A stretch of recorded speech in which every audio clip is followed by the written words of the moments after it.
The sun hung low over the village of Odo Oba, its golden rays stretching across the horizon like fingers grasping at the earth. The fields, lush and green, swayed gently in the evening breeze, their rhythm a quiet symphony that accompanied the villagers as they returned home from their daily toil.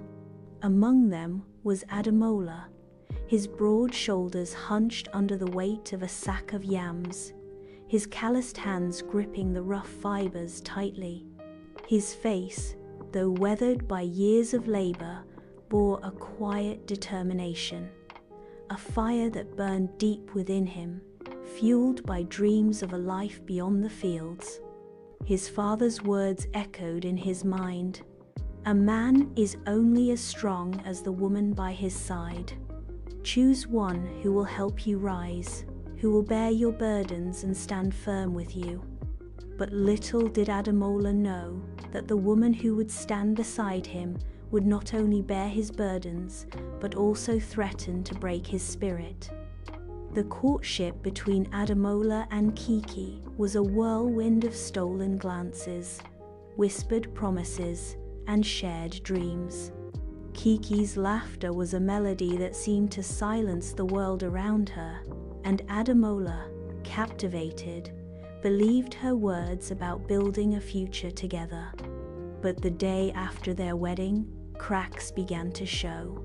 Kiki, beautiful and radiant, seemed to care less about their life together and more about her own desires.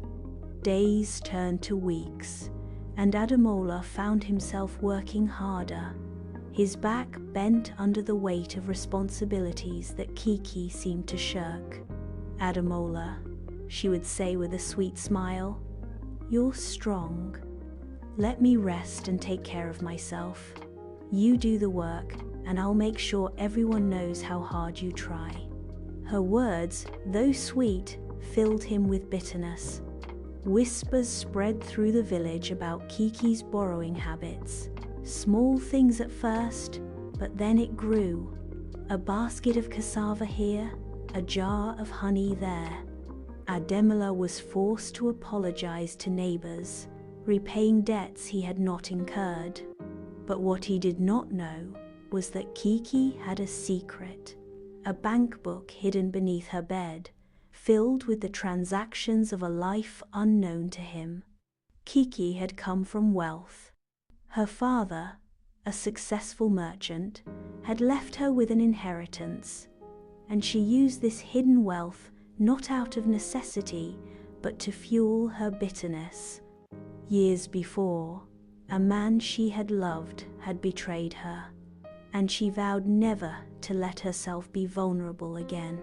Marriage to Ademola, a good man, was her means of revenge, a way to take and never give.